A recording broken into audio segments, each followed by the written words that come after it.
Hello guys, welcome back to my channel allrounder Chetna's hair केअरमध्ये सर्वांचे मनापासून स्वागत। आता सध्या नवरात्र चालू आहे आणि आपल्याला मुलींचे मेकअप हे नेहमीच करायला आवडतात, किंवा स्कूलमध्ये असो किंवा काही फंक्शनल असो।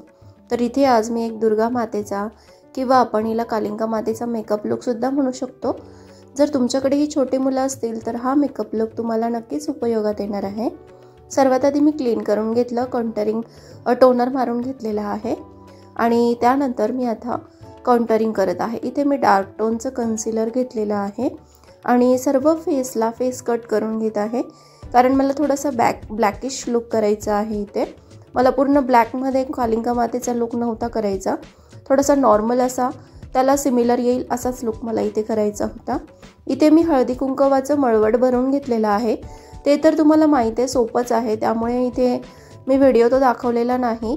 मूळ कारण असं आहे की मी मोबाईलचा कॅमेरा ओपन करायचं विसरले, चालू करायचं विसरले, त्यामुळे ते राहून गेलं। तर अशा प्रकारे तुम्ही मळवट भरून घ्यायचं आहे। सुंदर असा डोळ्याचा शेप मी इथे क्रिएट केलेला आहे, तुम्ही बघू शकता। त्यानंतर मी यामध्ये एक वॉटर कलर भरून घेतलेला आहे आणि त्यानंतर लिपस्टिकने थोडंसं 3D इफेक्ट इथे क्रिएट केलेला आहे। तुम्ही बघू शकता इथे आपल्या डोळ्याचा आकार किती सुंदर दिसतोय, एकदम 3D लुक केलेला आहे। त्यानंतर कोणतंही काजळ तुम्ही इथे वापरायचं आहे आणि त्याने सुंदर अशी बॉर्डर करून घ्यायची आहे। जोपर्यंत ब्लॅक कलरने आपण बॉर्डर करून घेत नाही तोपर्यंत आपल्या डोळ्याला रेखीव आकार येत नाही। तुम्ही बघू शकता किती सुंदर दिसतोय। त्यानंतर मी इथे लॅशचा आकार क्रिएट करत आहे। मला आकार फार आवडतात डोळ्यांचे क्रिएट करायला आणि इथे मी लॅशसुद्धा क्रिएट केलेली आहे। तुम्हाला हा डोळा कसा वाटला मला कमेंटमध्ये नक्की सांगायचं आहे। त्यानंतर देवीचा लुक करत आहोत, त्यासाठी कधीही आयब्रो हे आपल्याला एकदम डार्क करायचे असतात, कारण देवीचा जो लुक आहे फेसचा तो एकदम तसाच दिसला पाहिजे, रेखीव दिसला पाहिजे। त्यामुळे हे जे मेकअप असतात ना हे एकदम डार्क करायचे असतात। तर तुम्ही बघू शकता इथे मी आयब्रोसुद्धा एकदम डार्क करून घेतलेली आहे। त्यानंतर मी इथे कुंकू भरून घेतलेला आहे थोडं, की जेणेकरून आपण जेव्हा हेअरस्टाईल करू तर स्किन दिसणार नाही। त्यानंतर मी थोडंसं मला डोळ्यांना असं वाटलं की अजून लॅश हवे आहेत, तर मी पुन्हा इथे लॅश क्रिएट केलेले आहे, थोडेसे अजून इथे लॅशेस दाखवलेले आहेत। त्यानंतर कोणत्याही प्रकारचं कन्सिलर घ्यायचं आहे आणि डोळ्यांना एकदम शार्पनेस पद्धतीने आकार देऊन घ्यायचा आहे, की जेणेकरून आपली आयब्रो ही एकदम फिनिशिंगमध्ये दिसेल आणि आपल्या डोळ्यांचा मेकअपसुद्धा एकदम रेखीव दिसेल, उठून दिसेल। त्यानंतर मी इथे थोडंसं कन्सिलिंग डोळ्यांच्या खाली, नोजवर, दाढीवर करून घेत आहे आणि ते आपल्याला डॅबिंग पोर्शनने डॅब करून स्मज करायचं आहे। स्मज हे एकदम हलक्या हाताने करायचं आहे, एकदम व्यवस्थित स्मज हे झालं पाहिजे, कारण काय होतं ना, ब्लेंडिंग जर प्रॉपर असली तर आपला मेकअप हा सुंदर होतो। त्यानंतर मी इथे त्याला पावडरने लॉक करून घेत आहे। कोणतीही पावडर तुम्ही वापरू शकता, असं काही नाही आहे की ब्रँडेडच हवं आहे। त्यानंतर मी इथे आय शॅडोने डोळ्यांचा मेकअप करून घेत आहे।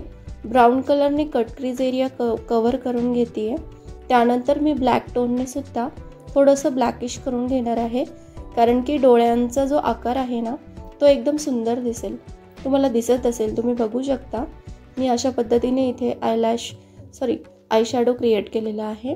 त्यानंतर तिच्या साडीचा कलर जो आहे तो कलर मी थोडासा आउटर कॉर्नरला लावून घेते आहे आणि त्याला स्मज करून घेते आहे। तुम्ही बघू शकता किती सुंदर दिसत आहे, आपली आयब्रोसुद्धा सुंदर दिसते आहे। त्यानंतर मी इथे गोल्डन कलरचं ग्लिटर अप्लाय करत आहे। आपल्याला हे थोडंसं समोरूनच अप्लाय करायचं आहे आणि आपल्या साडीचा जो कलर आहे तो इथे क्रिएट करून घ्यायचा आहे। त्यानंतर मी थोडंसं हायलायटर लावून घेतलेलं आहे डोळ्यांच्या आयब्रोच्या खाली आणि त्यानंतर मी इथे आता व्हाईट कलरचं काजळ लावते आहे, की जेणेकरून आपले डोळे हे एकदम रेखीव आणि उठून दिसतील। आपल्याला इथे डोळे हे थोडेसे मोठे दाखवायचे आहेत आणि त्यामुळे आपल्याला व्हाईट काजळ हे लावावं लागतं। त्यानंतर मी ब्लॅक कलरचं काजळ लावून घेतलेलं आहे। लायनरसुद्धा इथे मी त्यानेच क्रिएट करते आहे आणि खालची बाजूसुद्धा मी ब्लॅक कलरनेच कवर केलेली आहे। त्यानंतर लिक्विड लायनरने आयलायनर जे आहे ते मी लॉक करत आहे आणि एकदम रेखीव आकार देत आहे। लिक्विड लायनरनेच मला सुंदर असा आकार हा क्रिएट करता येतो आणि एकदम शार्पनेस येतो डोळ्यांना, त्यामुळे मला लिक्विड लायनर हे नंतर लावायला फार आवडतं। खालच्या दिशेला सुद्धा मी सेम अशाच पद्धतीने काजळ लावत आहे। त्यानंतर मस्कारा लावून घ्यायचा आहे। कोणतेही प्रोडक्ट असो आपल्याला काम हे चांगलं करता आलं पाहिजे। इथे मी मेबेलिनचा मस्कारा लावते आहे। त्यानंतर मी इथे एक लिपस्टिक घेतलेली आहे आणि त्या लिपस्टिकने मी आता थोडासा इथे 3D इफेक्ट करण्याचा प्रयत्न करते आहे। मी वॉटर कलरचा उपयोग इथे केलेला आहे। आता मी लिपस्टिकने थोडंसं कव्हर करत आहे फेसला आणि त्यानंतर मी वॉटर कलर लावणार आहे। आता मी इथे लिक्विड वॉटर कलर घेतलेला आहे आणि त्याने फेसला थोडंसं 3D लुक देण्याचा प्रयत्न करते आहे। हळद लावल्यानंतर ती खाली पडत होती, त्यामुळे मी इथे कलरचा उपयोग करते आहे। त्यानंतर मी ग्रीन कलर वापरत आहे। ग्रीन कलरने सुद्धा मला बऱ्यापैकी हेल्प झालेली आहे। त्यानंतर ते स्मज होऊ नये त्यासाठी मी इथे पावडर लॉक करून घेतलेला आहे। आता हेअरस्टाईलचा व्हिडिओ मी शेअर करणार आहे, कारण की व्हिडिओ मोठा झाला असता, त्यामुळे मी इथे फक्त मेकअपचा व्हिडिओ शेअर केलेला आहे। तुम्हाला जर हेअरस्टाईल बघायची असेल तर ती सुद्धा तुम्ही नक्कीच बघा। लाईक करा, शेअर करा, सबस्क्राईब करा। यावरती मी वेगवेगळ्या प्रकारचे व्हिडिओ शेअर करत असते आणि ते तुम्हाला नक्कीच उपयोगात येणारे असतीलच, कारण चाइल्डसाठी नेहमीच आपल्याला मेकअप करायला जमत नाही बाहेर जायला। आपण आई आहात किंवा मग हाऊसवाईफ आहात तर तुम्हाला अशा प्रकारचे व्हिडिओ नक्कीच उपयोगात येतील। सो हेअरस्टाईलचा व्हिडिओ नक्की बघा। Bye, see you.